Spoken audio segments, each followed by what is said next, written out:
આજે કડી વિધાનસભાની જે પેટા ચૂંટણી છે એના પ્રચારને મધ્યસ્થ કાર્યાલયના ઓપનિંગમાં કોંગ્રેસનું મોવડી મંડળ અત્યારે આવ્યું છે ત્યારે દરેક આગેવાને કડીનેથી લગતા પ્રશ્નો છે એની વાત કરી.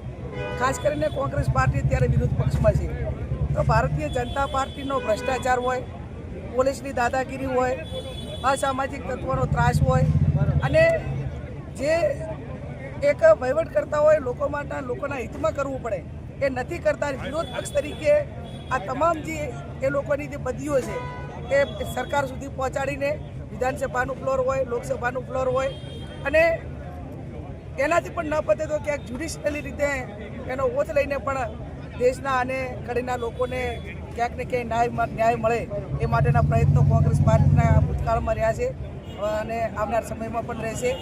આ કડીની જે પેટા ચૂંટણી છે એ 2027ની લેબોરેટરી ટેસ્ટ સમાન છે. ત્યારે ગુજરાતમાં અધિવેશન પછી આ પહેલી ચૂંટણી છે.